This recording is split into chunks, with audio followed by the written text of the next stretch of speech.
Thanks to a surge in its running game and some upset losses by other teams, OU has a showdown with Texas Tech standing in its way toward a national title run. What's the latest? You'll find out today on the newest edition of OU Football with Jake Trotter. From the Dodge Sports Desk, I'm Mike Sherman. Jake, Sooners are off this week. They got 2 whole weeks to prepare for Texas Tech. What do you think they'll be working on? Well, the bye week couldn't come at a better time for 2 reasons. The one you just named, and also too, they're a little bit banged up, so they'll rest some players like Allen Davis, maybe Austin English, Brody Eldridge, Manny Johnson. A lot of their key guys are hurt. Maybe they can get some of those guys back for the Texas Tech game, and if not, then Oklahoma State. Now, game planning, Mike Leach, is obviously something you would like to have a whole year for, but 2 weeks is better than one. So they're going to look at what Texas Tech has done this year. It's a different Texas Tech team than we've seen in the past in the sense that they can run the ball a little bit. They're good up front protecting. Defensively, they rush the passer well. They're very opportunistic. So it's going to be an interesting 2 weeks while these two teams get ready for each other. Well, something you're going to write about in Thursday's editions of the Oklahoman and on News OK is breaking down the special teams breakdown. I guess that's something else they might work on a little bit this week. I get the feeling that if something's going to derail this team, it's going to be special teams, whether it's a missed extra point, a missed field goal, a kickoff return for touchdown, basically what happened with Texas. I have a feeling that if they don't do something to correct some of these problems, it's going to come back to bite them in these 2 big games. The competition's getting ready to kick up about 3 levels with Texas Tech at home and then Oklahoma State on the road versus the 4 teams they've played in the past. Now, Jake, how much of this stuff, though, from a special team standpoint, is correctable? I mean, you can't go out and acquire new players. You don't really want to put too much of your front line starters on special team units, but with an open week, how much of it can they do? What can they do anymore? Here's the problem with kickoff coverage. They are putting some of their frontline starters on special teams. I mean, Nick Harris, Lindy Holmes, Brian Jackson. You know, if those guys can't make those tackles on special teams, they don't have anyone else who's any better. So, it's a different thing. It seems like every time they don't kick the ball exactly where they want to, they miss a tackle, they get blocked. So I don't know what the answer is with kickoff coverage. With punting, they can work on their deep snapping. They've had a lot of problems with Derek Shaw in the deep snap, which is bizarre because he's a 3-year starter, and they never had problems before. Same thing with Mike Nall. He's not punting the ball nearly as well as he did last year. That's hurt them in field position. And then in the kicking game, obviously that's a mess with Jimmy Stevens and Matt Moreland place kicking. You know, Tress Way sitting there in red shirt. I don't know if any of it is correctable, but they got to try to get that much better heading into Texas Tech, Oklahoma State. Do you think there's any chance that the open week gives them a chance to practice more on special teams? By this I mean, you talked about Nick Harris and Brian Jackson. Those are guys who, if I'm the secondary coach, I will want them working with the secondary. Now they could say, okay, here's a little more time for you to get oriented on your kick coverage. We got some extra practices in here to work on that. Is that an advantage? Yeah, I think so.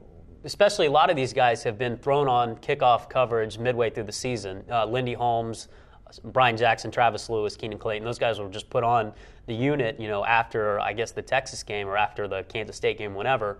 And you haven't had the time to maybe practice like they want to at that position. That could be a thing that benefits OU, having some more time to really emphasize getting better on the kickoff coverage unit. Let's talk about the running game.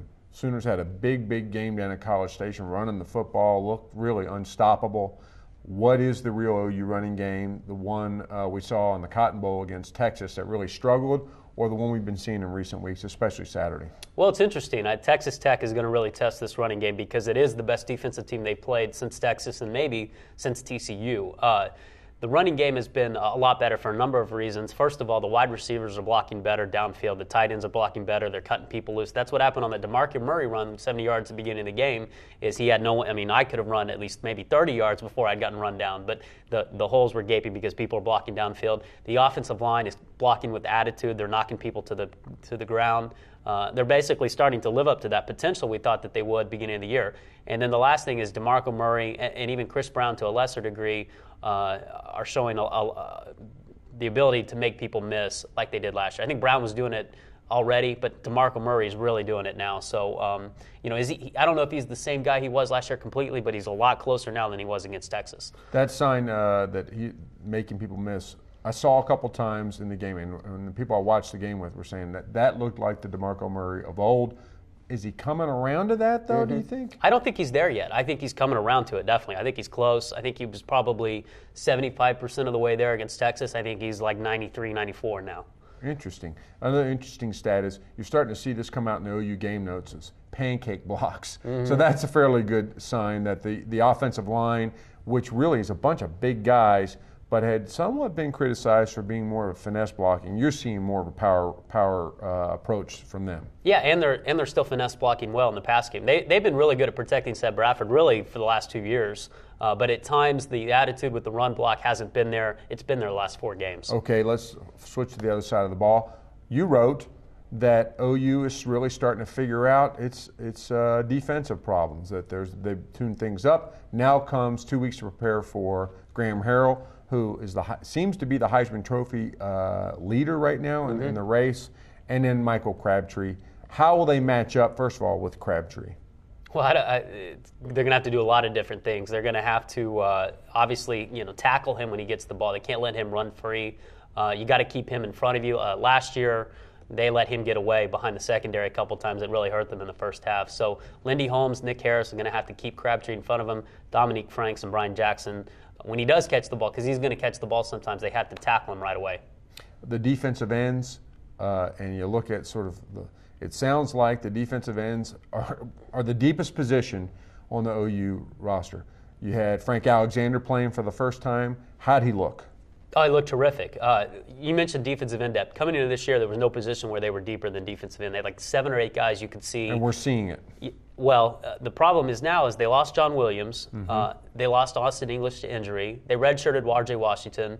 They lost Allen Davis to injury against Texas A&M. They have 2 defensive ends that they feel comfortable playing in Jeremy Bill and Frank Alexander. They don't have anyone else right now. So that's another key position where they're going to need some guys to rotate through, to rush Texas Tech, because you can get tired defending the pass 78 times in a game, which is what OU is going to have to do probably against the Red Raiders. Any other team in the nation would have run out of defensive ends a long time ago. Exactly. Frank Alexander, though, it sounds like he played a great game, or they were very pleased with him. Beal and Alexander, I would take them, pretty much put them against any other defensive end pair in the Big 12, and that's not even counting, obviously, Austin English. Beal's playing outstanding. He's a candidate, I think, maybe not first team All Big 12, but second team All Big 12. Frank Alexander is in a similar position to where Beal was last year, in the sense that Beal came in for English when he suffered an injury and played really well and got better every game down the stretch. I think we're going to see the same thing from Frank Alexander. And next year, the defensive ends, man, that's going to be an incredible unit. Well, I got to give you credit, because last year when Austin English went down, you told me, you said, watch for this Beal guy. He's going to be special, and he has. Will this season be special for the Sooners? Can they win out and end up playing for the BCS championship, or are they going to need some help? Well, if they do win out, I think that they will play for the Big 12 or the Big 12 championship and then the national championship. You look at the computers, and they're 2 spots behind Texas. OU is 5, Texas is 3. Now, when Texas Tech was number 10 in the computers and they beat Texas, they jumped from 10 to 1. So you got to think, if OU beats Texas Tech at home here in a couple of weeks, Texas Tech is number 1 in the computers now. If they win that game, you've got to see that OU jumps Texas. And then, obviously, Oklahoma State is not going to be a bad game either. That's going to be a very nice win if they could go up to Stillwater and win. Texas, meanwhile, gets Kansas on the road. That game doesn't look nearly as good in the computers as it did maybe a month ago, with Kansas losing to Nebraska. And then Texas A&M is horrible. So OU has really got an advantage in the computers that they can hold serve in the human polls. I think they're going to finish ahead of Texas in a 3-way tie. But Texas Tech at OSU, probably Missouri and Kansas City. That's going to be that's a like gauntlet part 2 for the Sooners. And also, it looks like what Oklahoma State does at Colorado matters, because the Sooners will need Oklahoma State to retain its ranking, if in case they were to beat Tech, then to go to Stillwater to end the regular season. They need OSU to still. OSU could very easily be in the top 10 again by the time those 2 teams play for Bedlam, if OSU goes up and beats Colorado and teams keep losing like we've seen this year. Hey, listen, thanks, Jake. Listen, be sure to follow the best coverage of OU football anywhere, every day in the news on News OK and in the new look Oklahoman.